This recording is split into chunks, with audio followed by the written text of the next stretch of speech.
This is Nightline, your open door to people and places, and this is Walter O'Keefe.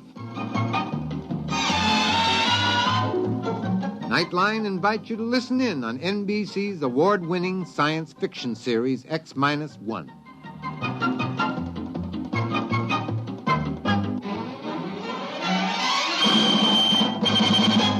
Now escape to a world of the future. Countdown for blast-off. X-5, 4, 3, 2, X-1, fire.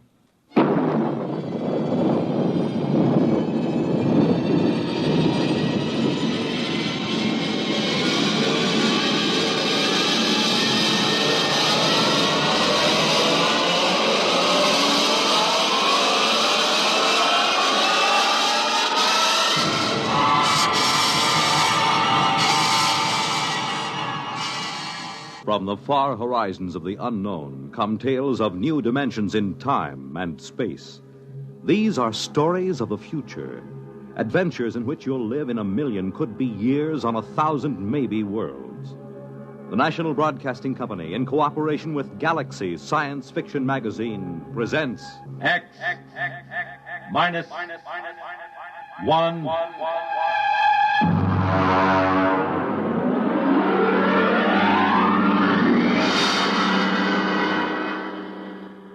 Tonight, Tsylana by James E. Gunn. But first, hear this.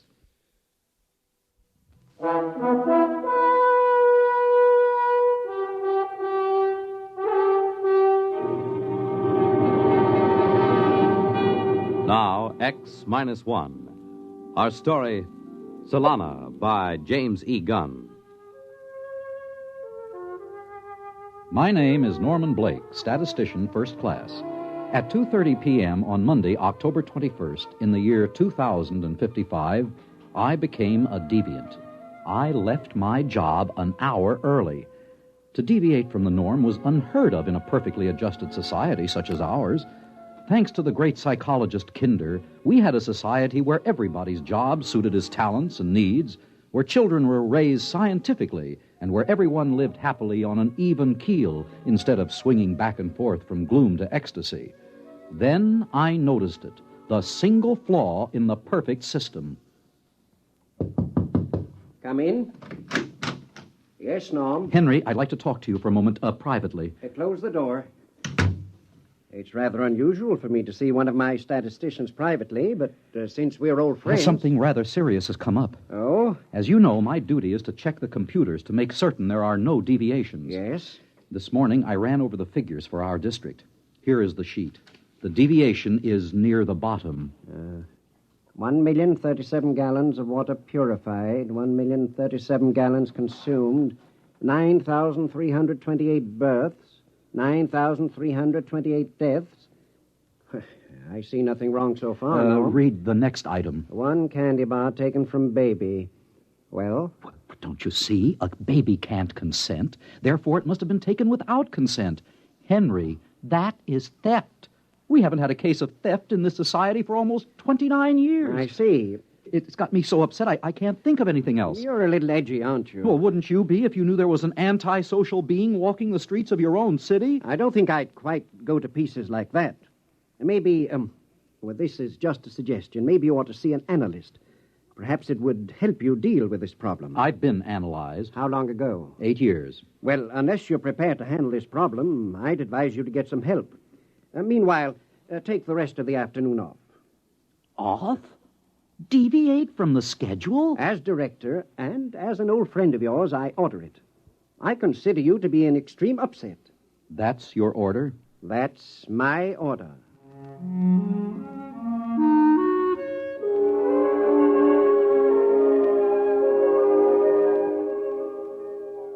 I must confess that as I went toward the elevator, a line kept running through my head.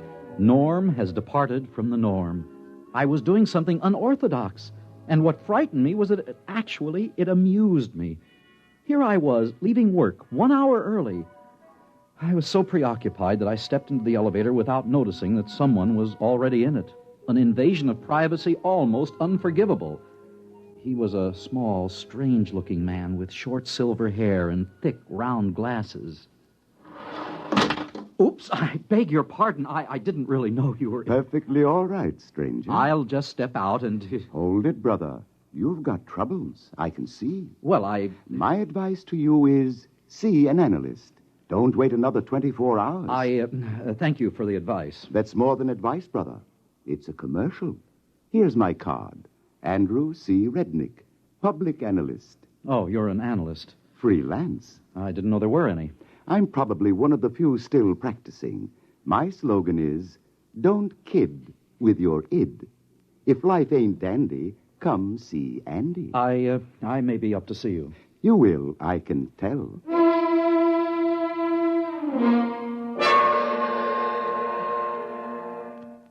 I put on my public face, the mask we wear on the street, and rode home in the proper manner, my arms and hands folded. When I got home, my wife, Nada, was in her room. I signaled on the intercom in case she was, entertaining. She wasn't. She never did. Sometimes I wondered if Nada was quite normal and well-adjusted. Hello, darling. Is something wrong? Why are you home so early? I just uncovered a crime wave. A what? A crime wave. A theft. Candy. From a baby. Well, is that serious? It threatens the entire structure of our society. We have a delicately balanced mechanism here. We're not ready for crime. We don't even know how to catch a criminal. Well, isn't there an old saying, it takes a thief to catch a thief? It takes a... Darling, that's it. That's the answer to our problem. What is? In order to protect society, I've got to catch the thief. And the only way to do it, obviously, is to become one myself.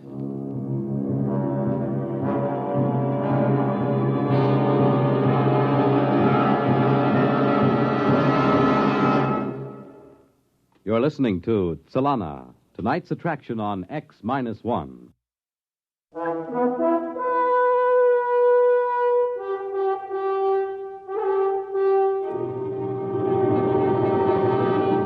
Now, back to X-1 and Tsylana. The address on the card was a deserted skyscraper, a pre-analytic building. The elevators were out of order, and I had to climb 29 flights of stairs. Finally, I was in front of a door that read, Andrew C. Rednick, public analyst. Grin and come in.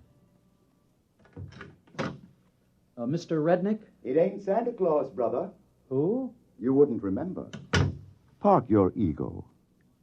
Now, boy, what's your problem? I've got to do something, and it isn't in my psychological profile. That's the trouble with this society. Nobody's capable of handling the unexpected.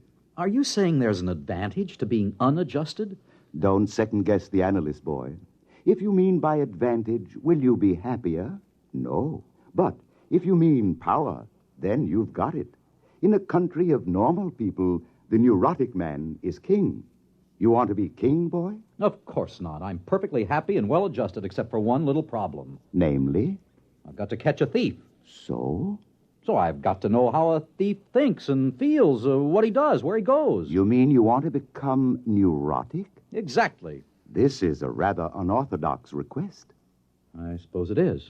I could lose my license if anyone found out. If you don't do it, it could mean the end of society and civilization. As bad as that, eh? Very well. Start at once? Why not? Sit at my desk while I lie down on the couch and tell you about my childhood. You lie down. I'm the one that's supposed to lie down. You forget this is reverse analysis. I'm supposed to make you neurotic, frustrated. Now then, the first thing I remember was an argument between my father and mother. You were living with your own father and mother? Ooh, how unhygienic. What a nasty situation. You aren't very good at this sort of thing, are you, boy? You're supposed to listen, not comment. Now then, when I was 27, I perfected analysis and revolutionized society. What are you talking about? Kinder perfected analysis and revolutionized society. He died. Don't second-guess the analyst. You know, I'm beginning to dislike you already. Fine. We're making progress already. You're beginning to experience dislike. Next, we'll achieve hatred, and then loathing. In 3 weeks, you'll be well on the road to becoming a crook.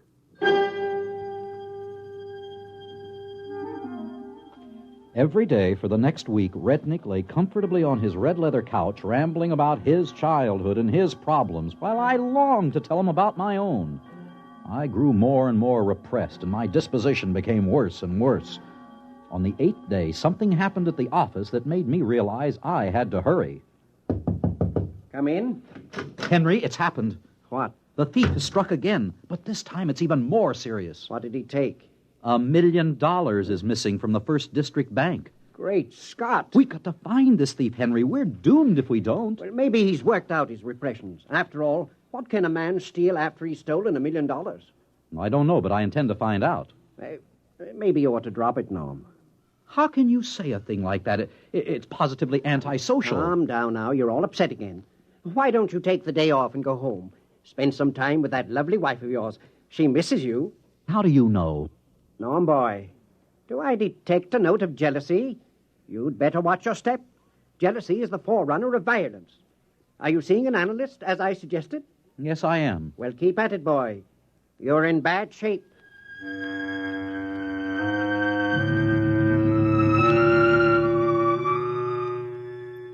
I kept at it.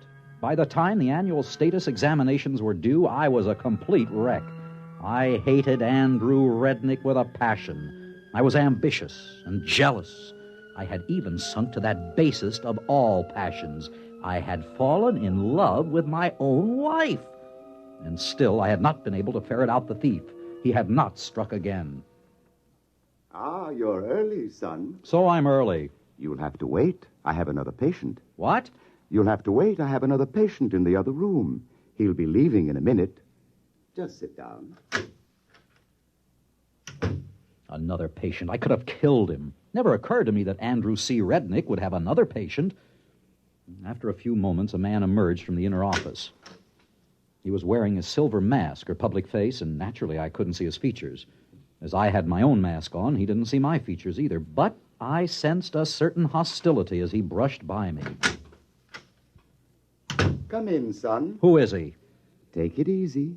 We don't reveal the names or identities of patients. I hate him. You're jealous. Jealous. As a matter of fact, I've been thinking of quitting the analysis. Good. This is your last session anyway. My last session? But it can't be. The annual examinations are coming up tomorrow. I am not ready. I'll be demoted to a menial job. I doubt it. I told you I'm not ready. What can I do? Have you ever thought of cheating? On the examination? That's horrible. Only a monster could suggest such a thing. What kind of man are you? Who are you, Rednick? Let me close the door. Now, look through the glass at my sign. You can read it backwards with the door closed. Andrew Rednick. Rednick backwards. Kinder? You? Oh, it's impossible. He's the founder of our whole society. Besides, he's dead. He died in an accident. All staged. I just decided to duck out. Why? Because, my friend, I found I had created a Frankenstein, a perfect society. It was like paradise, a Garden of Eden. The same silly people, happy, not wanting anything, not going anyplace, and not changing. So I decided to create a little sin and thereby give the creatures change, growth, misery, ecstasy, and free will. In a sense, I made them creative. Well, son, au revoir. But am I really finished? You're just beginning. Your frustrations are like rabbits, boy. They just keep breeding. I'm the one who's finished. He clapped his hat on his head and walked out, leaving me alone in his office. When I walked over to his desk, I found a gun lying on top of it. I put it in my pocket and returned to my office. The next 5 hours were spent in statistically predicting the questions I would be asked on the annual examination and in finding out the answers in advance. Then I went home. Darling, how did it go? Nada, take a good look at your husband. See anything different? Well, I've been noticing a change for the past few weeks. You're going to notice a much bigger change, sweetheart. Tomorrow, the new appointments will be made based on the results of the annual examination. Did you do well? Did I do well? Read this card. The enclosed card has a magnetic reproduction of your new psychological profile. It indicates you are in the 99th percentile of leadership with the second highest altruism rating ever scored. Therefore, a new position has been created for you. Beginning tomorrow, you will be Deputy Mayor of the district. Deputy, darling, it's wonderful. Yes, I dare say it is. Only one thing troubles me. What's that? I can't understand how anybody scored higher than I did. I'd counted on becoming mayor.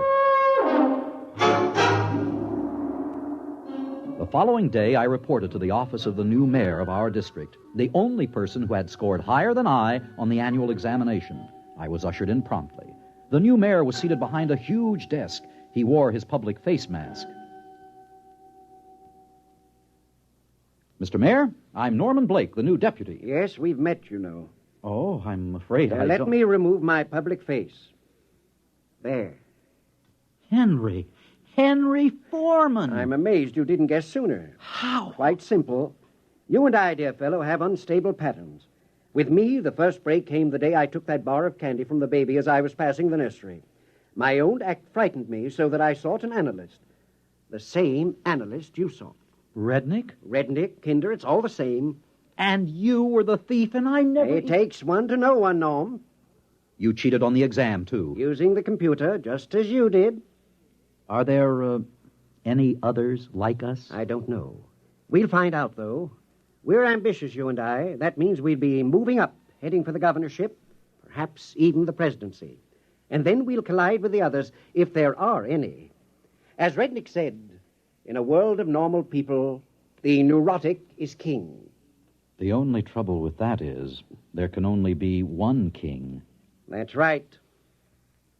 And only one mayor. The look he gave me then sent chills up and down my spine. In spite of my high position, I haven't had a moment's peace or relaxation since. Neither, I suspect, has Henry Foreman. There were imbalances in our world which had to lead to the destruction of one or all of us, and we knew it. There was one saying that Rednick Kinder had forgotten to tack up on his wall. Uneasy lies the head that wears the crown.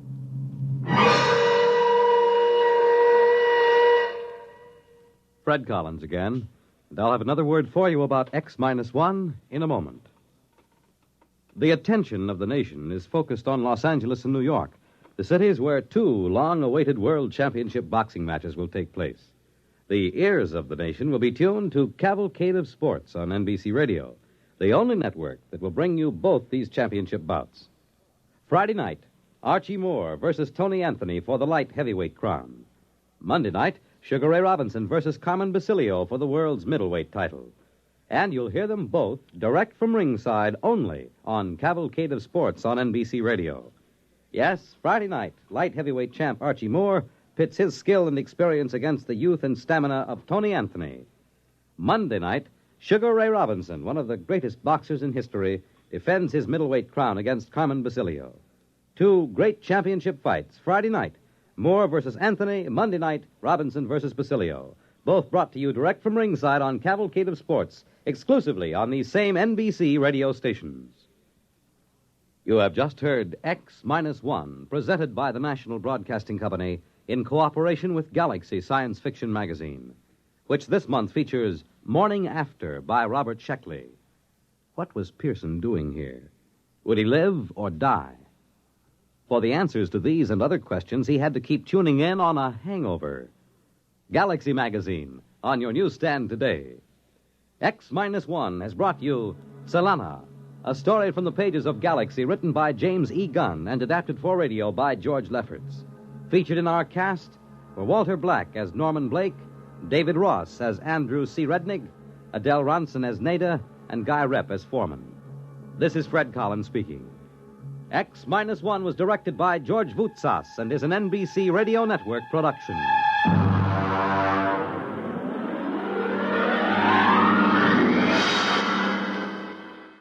There's excitement in the air at night, and Nightline brings it to you. Hear Nightline with Walter O'Keefe next on most of these NBC stations.